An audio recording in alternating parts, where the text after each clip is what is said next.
Welcome everybody to the Lure Fishing Podcast. This is episode 26 and my plan was to actually do this one from the riverbank.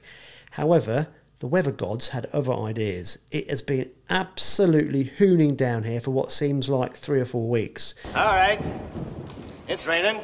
What do we have in this week's show? An arc. Well, I managed to track him down. I've got none other than Mr. myfishinglures.co.uk, Sean Fraustus, the entrepreneur who actually has made lure fishing sales a success. So we'll get into that shortly. First though, let me just remind everybody that we are having a live broadcast on Thursday the 8th of Feb. Time could be 7:30. We'll let you know in some social media and YouTube posts. And it is in collaboration with Bennett's Bait and Tackle and luresandorder.co.uk. The reason I'm telling you this is that we need questions. So it's going to be a Q&A actually during the presentation. We may do some short presentations first. It's all a bit up in the air. Oh no. But we need to take probably 5 really good questions for the panel, which is Tom Moir, Charlie Coppolo, Bradley Hunt, and yours truly. So if you could come up with some really cool questions, just send them in on the comment section of the YouTube channel and I'll collate them and we can then take those with us. So please get some questions to us. Both Mr. Moir and Mr. Coppolo have been incredibly busy this week and we don't have them on the podcast. Naughty boys. But we do have the ever-present Bradley Hunt. Something a little bit different and a little bit wacky this time. We've got the Sixth Sense Fishing Croob. These kind of combine 2 of my favourite things for perch fishing, which is a large creature bait and a tube. Right, so I forget what colour they call this. They call this goby. So you kind of got not quite a June bug top because it's purple with purple flake, but then it's got the like the pale back, and you can rig it either way up. They put like the eyes on both sides, so you can choose which one's your top. And you got that large creature profile. It's got a solid section just here, so you can Texas rig it without puncturing the chamber. And then all the way down the centre, I'll see if I can get a good picture. Try and get some close-ups. But all the way down the centre is hollow, which obviously is going to trap an air chamber, cause it to stand up without the need to be TPE and buoyant plastic.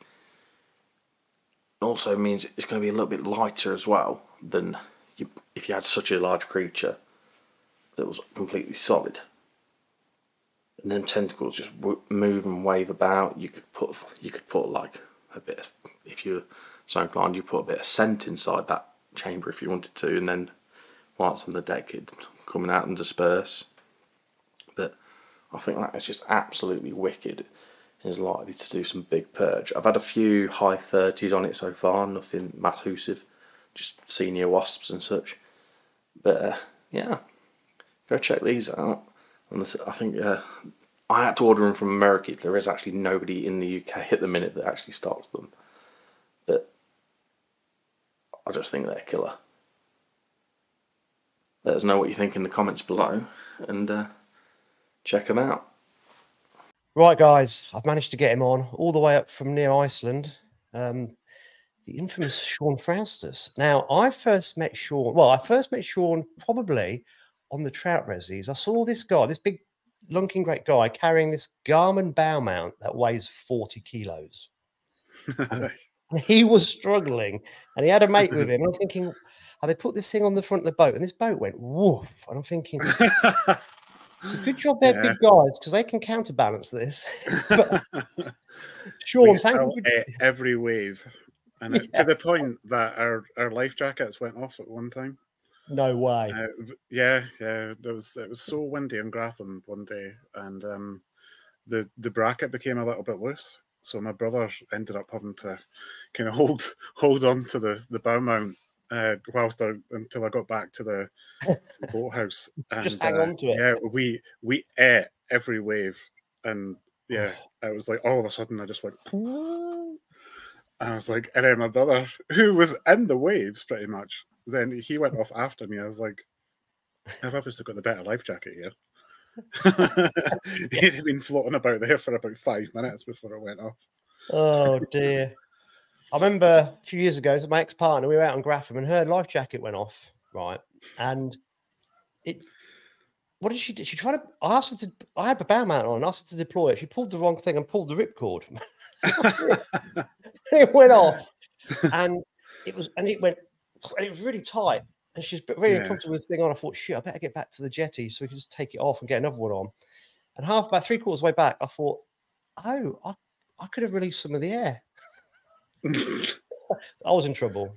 Maybe that's why I chose the air. But it's like, it wasn't my fault. I just thought, oh, let me take the pressure off your lungs a little bit. So you could breathe as we got back to the jetty. But, these things have a habit of going off, but I suppose that's what they're designed for. But just before we go on to everything else, that Garmin's a really good bow mount, but it's just so bloody heavy to put on boats as a temporary thing, isn't it?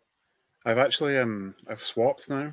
I've now got the Tarova, and that's purely just because my back is knackered, and trying to hold and fit the Garmin, it was just too much. So, but the thing is as well, even the battery, it was a 100 amp, 24 volt battery.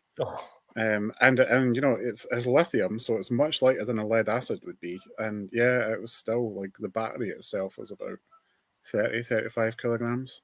And the bow mount with as a gym session. And with the bracket, the bow mount itself probably weighed about 55 kilograms. So realistically, between the bow mount and the battery being up the front, there's like another 90 kilograms. So 3-man boat. No wonder you took so long to get to the spots. I know. It was good though, because then I could see where the fish were being caught. So I could steer them into their direction better. It's like, right, let's crack on, buddy. Because what I want to do, I really want to get into the lure industry and how you got into starting up your lure business, because obviously this is amazing how people like yourself get into this and you just get into this very weird and wonderful world of selling lures. But before we do that, let's give everybody a bit of a backstory about who Sean is and how you started fishing. Yeah, so I started fishing when I was, before I could even remember, really. And my dad used to love fly fishing, so he used to take us along. We would end up, kind of as kids do, kind of start off with maggot or worm, catching trout. And really once I got to the point I could drive, I decided that I wanted to start targeting different species. So then I started on pike, and then kind of really fell in love with pike fishing, and that's all I did for probably about 10-15 years. And then I kind of got introduced by accident, really, to perch fishing, and then perch fishing it was kind of like it was difficult to go back from perch to pike again. But perch are one of these fish that you can pretty much fish all year round. Yeah. Whereas pike, I only tend to like fishing for them in the colder weather.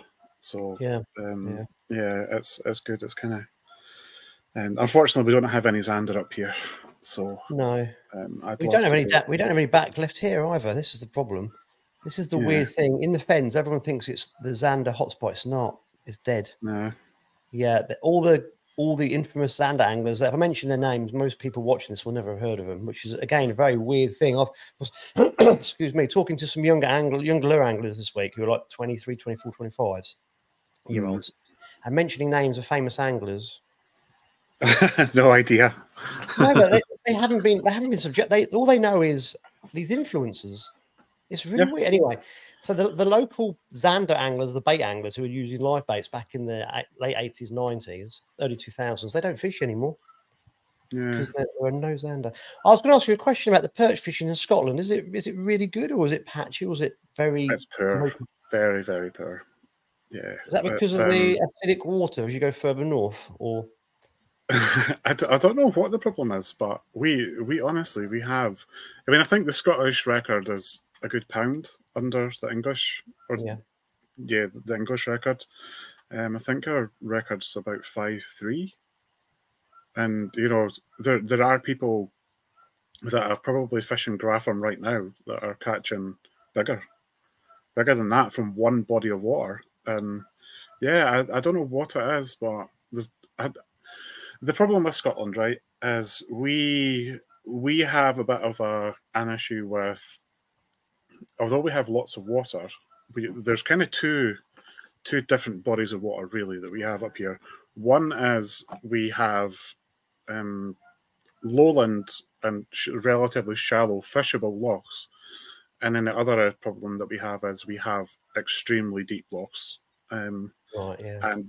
And the problem is that all of those lowland shallow lochs have been taken over by fly fisheries, and they stuck them with rainbows, and they don't allow lure fishing, and so you end up, you know, and there's sort of places that kill pike as well. So, you know, in Scotland, really, the biggest industries that we have up here are fly fishing for rainbows or salmon. But even salmon's really poor. So there probably are decent perch in some of those rainbow fisheries, but there's just no access to fish them. Can't get on them. No, that's a shame, isn't Yeah. it? Maybe things will change as the sport is growing and fishery owners see that there's money to be had. However, there's a kind of stigma, isn't there, with the trout anglers? Yeah. Even recently, I was on a resi, and a trout angler walked up to me, and old guy, very bizarre conversation. I'm thinking, what's he going on about? And then he said, "You and us," and he goes, yeah, he used a phrase, a kind of division phrase, us and them. And I said, us and them. I said, what do you mean? He goes, well, us and you lot. I went, no, we're anglers. There's no us and you lot.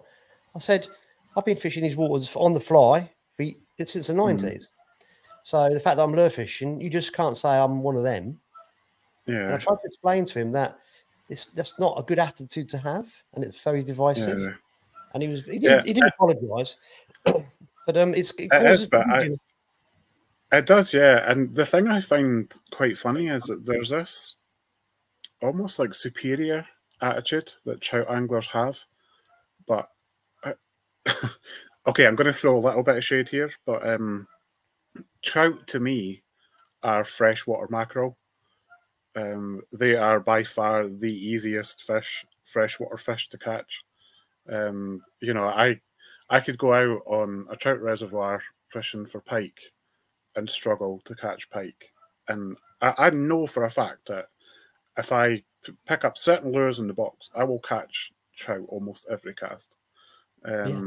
Yeah. And you know, you just have to look at the captures.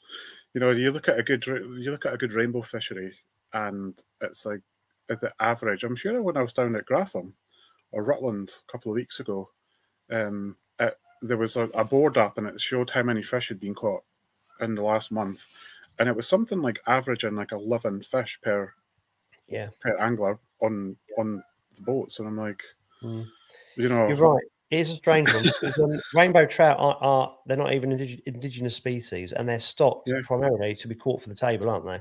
And in the trout ponds, they scatter pellet on top of the water to get these fish to react. It's part of their process. So as soon as these stockies go in, these anglers are chucking these little black and white lures past them. No wonder they can catch them so quick. But yeah, you're right. It's like if you use maggots for trout, God, imagine how many you catch in a few hours. It'd be incredible because of this. That kind of, they have to eat, they're continually moving. But you're right, it is a weird one. And I always say fly fishing was invented to make catching the most stupid fish as difficult as possible. You think about it. That's why it was developed back in the 1800s, wasn't it? It was when it was brown trout and obviously the fish that ran up the rivers to try and make it a bit more sporting. This was all developed to make it more difficult. It's like, wow. I have had to change the way that I pike fish simply because a lot of the places that we fish up here are trout reservoirs, and in order to cut down the amount of trout. So I will typically fish lures in the sort of 16 to 20 centimeter range, and rather than using trebles, I just use big jig heads.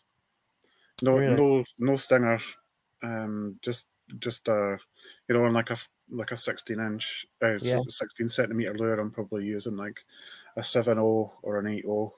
Because the trout are taking it. Yeah. Anything, any trebles at all in your catch and trout up here. I mean, even with like, well, for example, one of my friends, he did a video recently, and he was fishing a 26 centimeter lure, and a rainbow went for it. And yeah, and so now I just fish a single jig head. They nip at the tails, but they never. I think I've caught maybe 3 rainbows in the last 6 years using that method. Yeah, that just shows you versus catching potentially 4 or 5. In fact, last year, one of my friends on a trout reservoir was trolling with a shad, and at the end of the day, he had 27 rainbow on this shad, and I was like, "Why did you not change?" It's like, because most of my lures are similar, and I was changing colors, I was changing rigging options, and yeah, 27 rainbows in one day. Wow. It's like, geez, so, yeah. That just gives you some idea of how suicidal they are. Yeah. Right, buddy. Let's get on to the how you got. How did you get into? Right, you got to start from the beginning because this must be a crazy story. How did you get into the lure business? So, about 2015-ish, my back went. I was at work, and my back went. I ended up with discs out and stuff, and I had issues with walking, and then I had to have like major back surgery, which ended up failing. And as a result, I had a lot of spare time, and I joined a few fishing groups just to, kind of find some sort of stimulation. Yeah. And one of the groups that I joined was owned by a guy called Dave, and he had quite a few groups, and he was looking for admin. And so I thought, well, I'm not doing anything.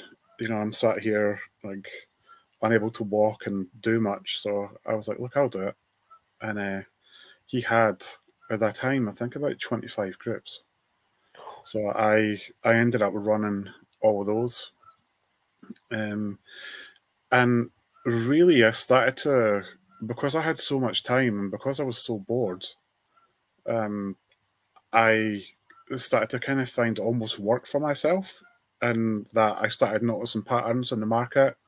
I started to notice what people were using, when they were using those types of lures. And eventually that kind of grew from a bit of something to stimulate my brain and to stop the boredom to I started to provide marketing advice to several brands. Well, so that's amazing. So from doing these social media pages, you were picking up traits that people were using certain types of lures at certain times of the year, and you could perhaps see which lures were more popular than others. Is that correct? Yeah. Wow, that's incredible. Which sort of colours were catching, what methods people were using.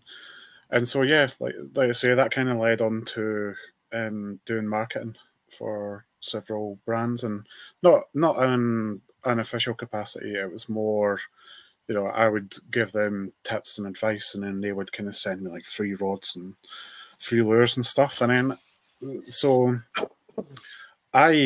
because of my back and my PTSD as well, I eventually ended up having to leave my last job. And really going through that process was quite difficult because I knew I was going to have to leave. And I thought to myself, well, I was going to leave because of my injuries and my PTSD were work related. I was going to leave with a pension. Yeah. So I thought I need to find something that's going to bridge that gap between pension and the salary, to kind of maintain the lifestyle. I've got 2 kids now.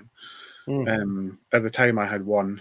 And I really wanted to find something. So I thought to myself, well, rather than giving advice to these companies that are then going on to make tens of thousands of pounds from the advice I was giving them. Why not just do it myself? And so I kind of started off with, because I had a good relationship with several brands, kind of doing through the marketing side of things. So I just said, look, I'm going to set up an online store, and yeah, would you stock me? Would you give me stock? And they were like, yeah. So I think my initial investment was probably £2,000-3,000, and I started off in our spare bedroom. At the time, I only had one son. We've got a 3-bed, so I had a spare room. So I thought, I'll get a rack, one rack. Oh, what did your missus say to this? she was a bit, yeah. I mean, it was a total change. Obviously, like I hadn't worked in sales for so long, And also the fact that you wanted now to use the spare bedroom to stick it full of lures. Yeah. So I was like, I'll get one rack, and then that way I'll keep everything tidy. You know, we're going to have the rest of the room to, like, you know, store whatever. And then one rack became 2, became 3. You know, then I was like, stuff was on the floor. And then I eventually moved to the garage. And so, Not permanently. yeah. So I had I've got a decent sized garage, and so I moved everything into there, and everything that was in the garage ended up in the shed. So we couldn't find anything in the shed anymore. And yeah, so I just eventually it got to the point where I thought, right, this is going well. You know, I was obviously doing something right. And so last year I kind of took the plunge and took out the first premises. So I had it was kind of like it wasn't kind of the setup that I'm in just now. It wasn't it wasn't like a commercial premises. It was more like an office. So it was kind of like an office building where there's all these, like, there was a massive accountants like on the top level. And so they're coming in every day with their suits and ties and everything. And I'm like walking in, like fishing branded clothing. Like I used to, it was like shared toilets and stuff. So I'd be walking about in my slippers, slippers, jogging bottoms, and they're like, look at this guy.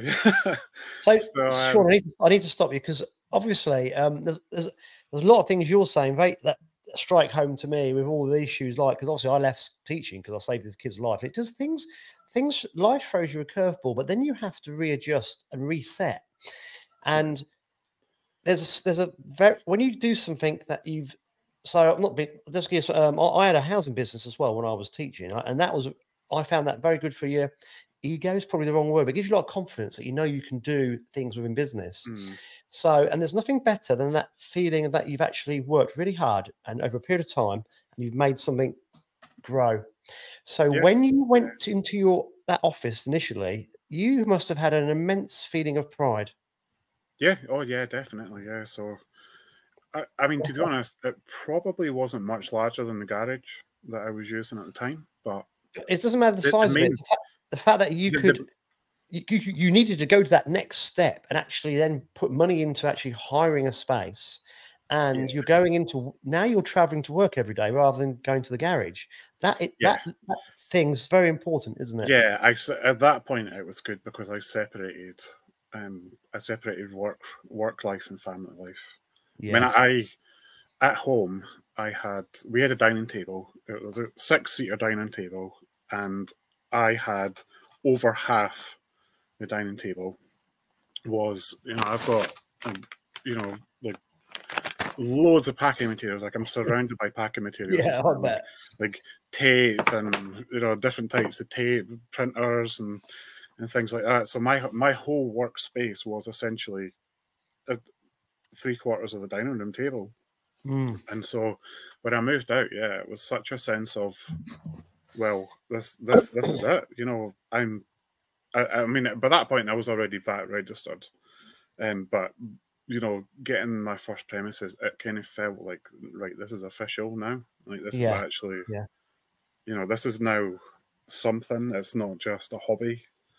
Yeah, you weren't just you didn't have to justify it anymore to yourself, did you? You were that next step's very important. You were there, and then it was like, Yeah. right, okay, now I need to get to there and there. So Yeah. how long did you stay in this office for? It was about a year. So, yeah, in fact, I was pretty much bang on a year. So it was March till March. And then things kind of changed in terms of, because I had limited space around, I ended up going up.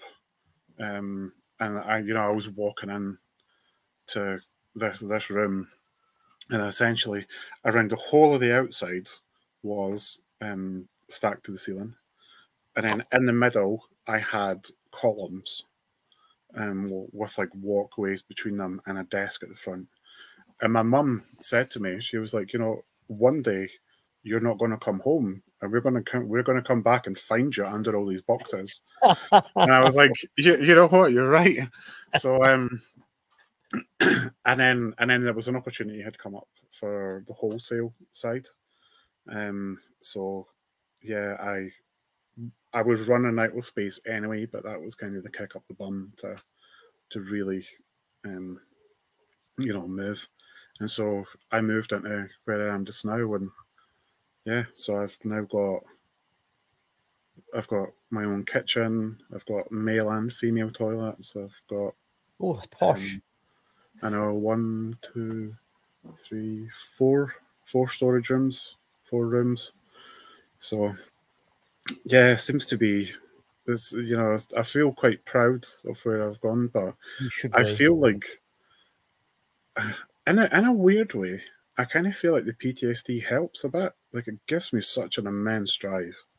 Like, I probably should have 2 or 3 staff members, but I do everything. I'm just like a one-man band. I do everything from picking stock to packing, ordering, unpacking stuff as it arrives. All the paperwork, I do my own accounts, and Is it because also if you do it, it gets done properly? Yeah, there's definitely. Yeah, and it stops me it gives me a chance to kind of my escape is work. Yeah. Because I just end up, because of my PTSD, I just end up dwelling on things, and I overthink things, and whereas I'm either working or I'm dad. You can procrastinate far too much if you've got too much spare time. Yeah. So I go into, I kind of feel like I'm running at 100%. Yeah. My buddy Alex, who's got his tackle shop on a fishery. So this place is amazing. I've had 15 years. It's really grown up from basically a few bits of bobs in a little room and a couple of lakes to 7 lakes. And he's got this tackle shop, and you cannot walk around it. It's a maggot drowner's shop. We'll let him off. But in the match fishing circles, there are people that drive from all over the country. It's incredible, and they come to the shop. And he's very much like you. He's just driven, and he wants to do it right. And his customer care is brilliant, and he's got so much stuff in this shop, not just the mainstream stuff, but little niche bits as well.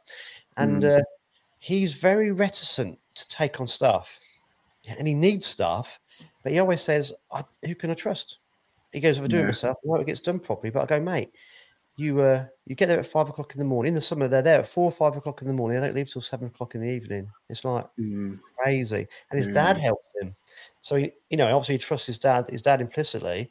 But they work these ridiculous hours, and I look at them and go, because when you look from the outside in, you can kind of go, "You need extra staff," and he goes, "I know," and it's like at some point, when you I hate this term, one-man band, but I can't think of a better way of describing entrepreneurs who start businesses up. I think are amazing people, because the drive and the consistency and the authenticity you need to make it work is most people say something, don't they? And they do it for 2 or 3 weeks and they stop. The odd person does it for 6 months, but I reckon about 1% then continue and do it properly. So people like you and Alex are the 1%ers that have actually you do it every day, every second of every day. And the downside of that is at some point you've got to because it's your baby, you've got to let some of it go and let other people come on board. Yeah. And I think that's probably for him. That's the next stage. He's really got. He's going great guns, and I don't know how do you feel about that? Like, it's like, oh yeah, but they've got to pay wages, and there's going to be sick pay, then there's going to be pensions to pay, and there's AYE. I mean, you are having to do absolutely everything, aren't you? Yeah. So in some way, I'm a little bit lucky because where I'm based, is just not my market at all. I mean, Scotland, I'll be fair, it just isn't my market. You know, Scotland, your average Scottish angler only knows 2 brands, you know, Daiwa and, you know, Fox. Yeah. You know, if I was to, you know, talk about Wolf Creek, if I was to talk about West End, they just would not have a clue. Yeah. I mean, I very, very rarely get customers turning up here. And the odd ones that I do, you know, they don't know what I'm stocking. So in that way, I'm lucky that I only really have to kind of concentrate on the online side. Whereas I think if I had you know, if I was I mean, I could change things to become more sort of appealing to the local market, but it just doesn't appeal to me at all, you know. No. So that's kind of like, so you're thinking the fact that you haven't got customers, and because customer service is so important, isn't it? You get one bad review, you're knackered. So you've got to give the customer, even though if you don't want to, you're busy, you don't want to talk to them, you've got to give them your time. And it's like, oh, I wish they'd go. You can't say that, yeah. It's very difficult. Okay, so I can say this. You've done incredibly well, Sean. It's just down to sheer bloody marvelous hard work. It really is. It's an amazing story. But you've also got a distribution now, haven't you, as well? Yeah, so I am the UK wholesaler for LMAB. I've been able to guess by the by the top. I don't have to buy clothes these days. I get everything on my. Do they do LMAB slippers as well? I've got my shoes on at the moment, but that's just purely because it's bin day. I need to take the bins out soon. But yeah, so I started doing that in March of this year. So that's when I moved into this building. So I'm actually in the LMAB side just now. So LMAB has its own side of the business, and then on the other side is the. Do the guys who do the social media use that premises as well then, or are they separate? No. So the main social media marketing guy for LMAB within the UK is Isaac. He's based down in Keswick. Right. And our other YouTuber, he's based down in Manchester. And then the closest guys that I have to me are the pro team, the competition team, Luca and Michal, and they're based in Glasgow. They're nice guys, aren't they? Yeah, they're such nice guys. Yeah, they are lovely. I always have a good laugh with them at competitions. Yeah, they are nice. Yeah. Such nice guys.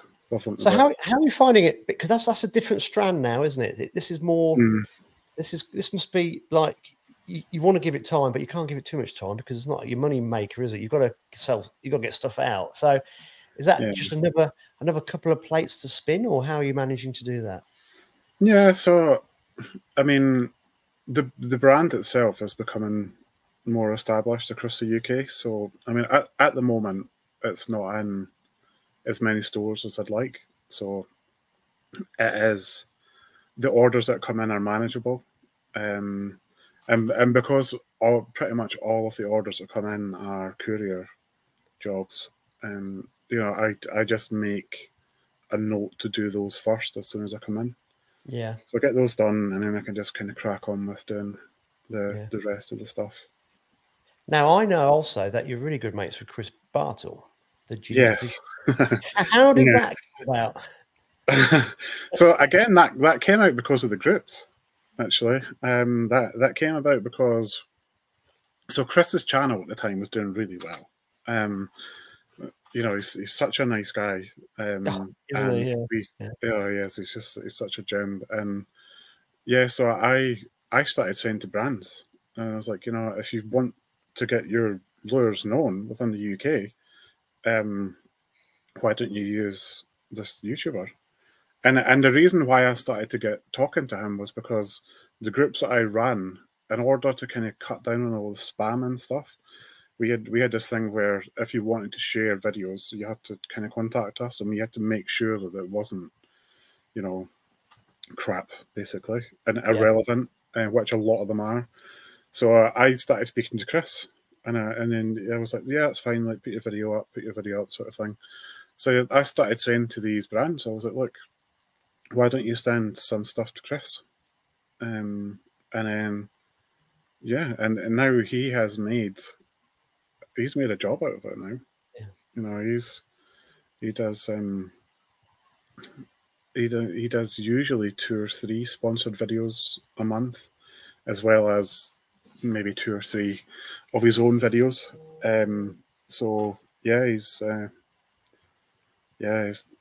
and really, we kind of caught up last year for the first time, because before that it was kind of COVID and things like that. And so I said to him, I can't remember what it was. Was it chub? I'd never caught a chub before because we don't have chub up here. They're kind of, I think they're down by the borders, but they're not tough enough for our winters.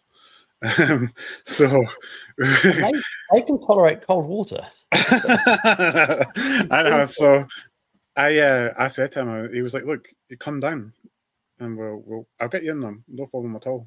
And I was like, "Right, okay." And it just started off from there. And you know, now I speak to Chris probably more than I do my wife these days. Honestly, we speak constantly. Like, we're texting constantly and sending videos and things. And he's actually, have you spoken to him recently?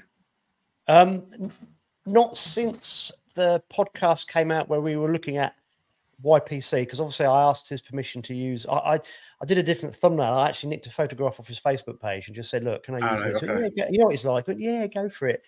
And then he showed me the thumbnail of that pike tail walking, and he said, "This is the thumbnail for the next episode." I went, "Yeah," because I was filming with him, and then I went, "Oh, obvious." So I then took the picture of him holding that pike and put it on my thumbnail. I said, "I'll use this one instead." He went, "That's better."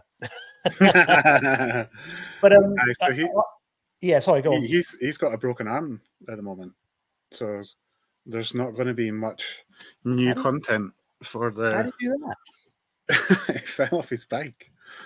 He fell off his push bike. Let me tell you a funny story, right? So we're filming YPC, and so it was Group A and Group B. Group A was Monday, Wednesday. Group B was Tuesday, Thursday. So at the end of the Wednesday or the Thursday, we had to get all the anglers back to Birmingham so they could film who had gone through to the final.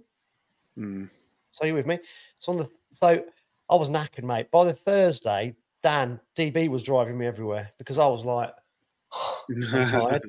So we are at the end of filming Chris on the Thursday. We've got to get him back to Birmingham so they can do the next piece of who's gone through. So I'm not giving anything away because that's just what happened anyway. And then we're in the car driving back, and no, actually we're outside Chris's house, and Chris is amazing, isn't he? Because he doesn't get flustered. He's very calm. He kind of stays the same pace. And well, when he's fishing, he speeds up 100 miles an hour, but he's but back at home, he was saying, "Right, guys, I need to go and pick my son up from after school club." And I went, "Yeah, go for it." So Daniel, maybe Daniel was messaging me, "Andy, where's Chris? You need to leave." I said, "We're still at where he lives."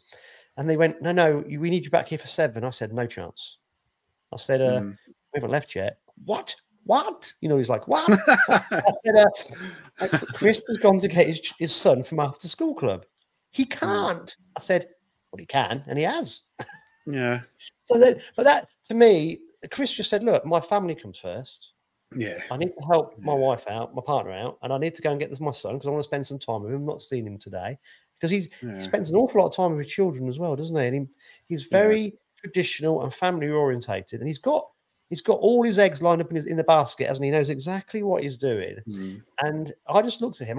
The days I spent with him, I just went, do you know what? I've met a very special person who hasn't let social media, the limelight, these YouTube videos go to his head at all.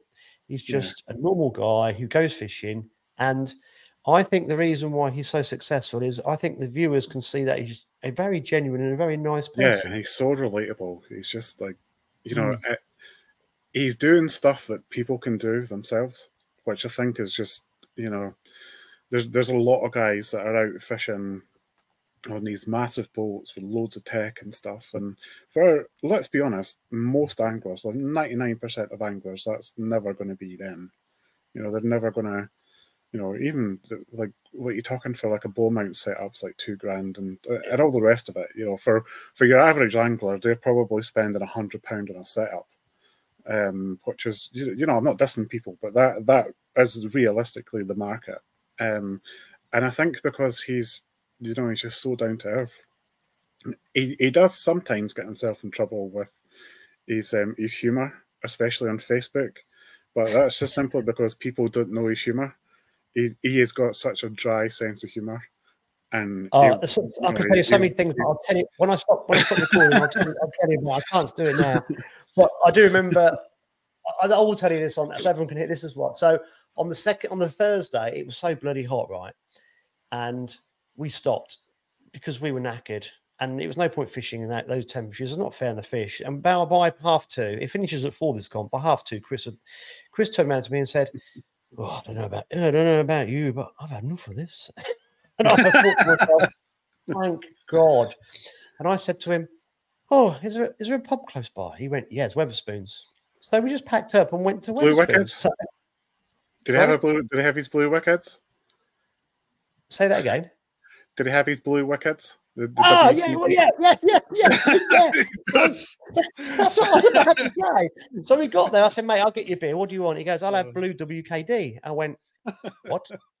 He goes, "Yeah, I'll have blue WKD." I said, "Mate, you know just drink that." He goes, "That's the only thing I drink." So I went to the bar and I said to the barmaid, I said, "I'll have what's your cold?" Oh, it was really hot. So what's your coldest lager? She looked at me and said, "I am so thirsty." She said that one. I said, "I'll have 2 of those because I'm absolutely dying."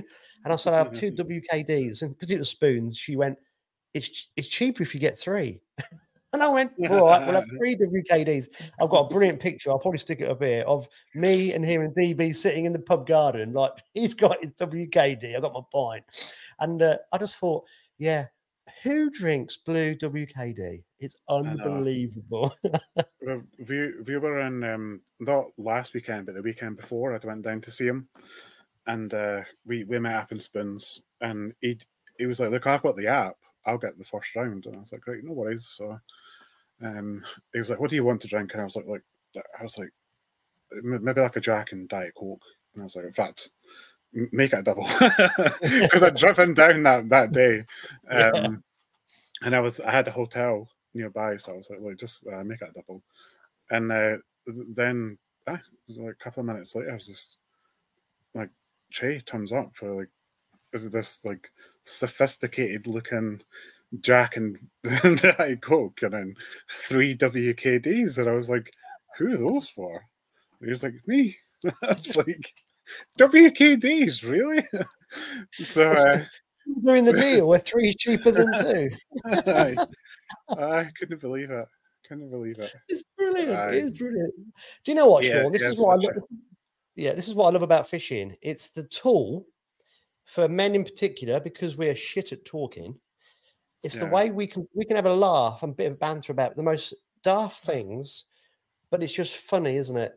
And that's what I love about fishing. It brings people together. So we're now talking about someone completely irrelevant to the podcast because we're talking about you, but we're recounting tales. And I think this is something that we must never lose from our sport. It's one of the most important things. It allows us just to sort of have that kind of brotherhood. Really, it's absolutely fantastic. Right, let's get back on track with you. So just to finish off, do you have like a 5-year plan, or where do you see yourself going in the next 2 or 3 years with your myfishinglures.co.uk?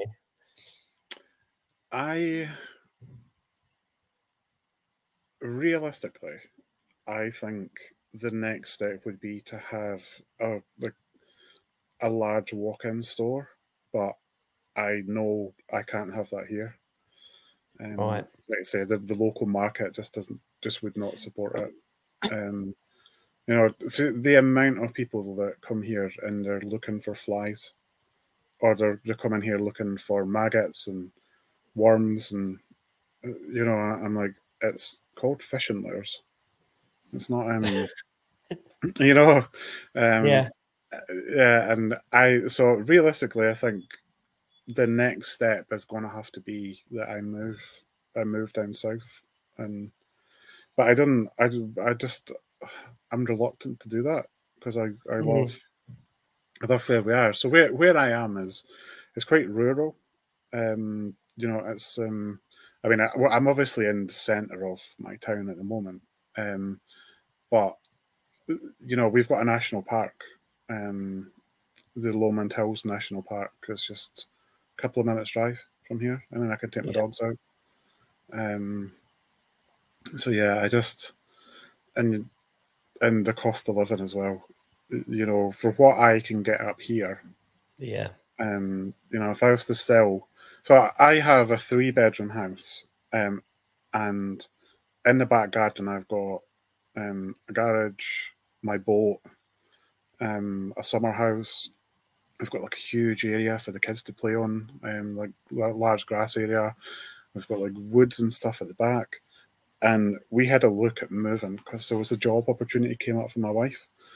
About moving down to not even close to London. I think it was like someplace like York.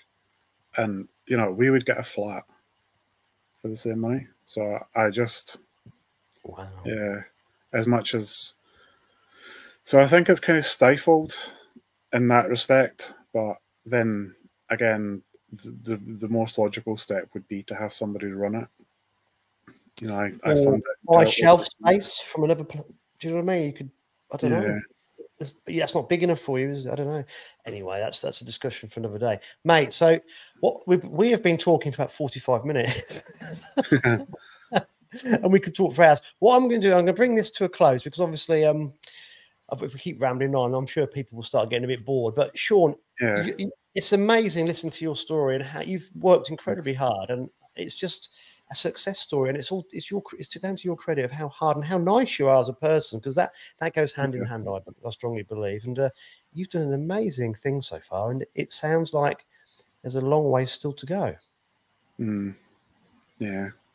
I mean, I do have ideas and things coming up, but just seasons change and everything. Yeah. So before we go, what's the best way for guys to contact you? Is it straight through the website? Yeah, so just go to www.myfishinglures.co.uk, and it has the phone number and it has emails on there as well. Cool. So that's the easiest way. Yeah, cool. And people can go on the website and see what you've got and so forth and so on. Right. Yeah. Don't go anywhere, but I'm going to say goodbye to us here now so we can have a little chat there because that's more fun. Okay. All right, Sean, thanks for your time. Thank you. Sean's a great guy, and that piece you saw was only a fraction of the time we spent chatting to each other. I could have spoken to him all day because he is great fun and a great character. So go and check his website out and get in contact with him, and I'm sure he can point you in the right direction. And I'm hoping in season 3 that we'll have him on doing guest slots when he has new products in, because I think that'd be pretty cool from a seller's point of view of what's come onto the market and what they actually have that is selling really, really quick. So that one is for the future. And that just leaves me to say thank you for watching this podcast. Next week will be the final one. We have plans, but the weather may be absolutely destroying it. Build the ark. Fingers crossed. You'll see us next week on a river or maybe even in a boat. But like I said, it's all in the lap of the gods. See you next week.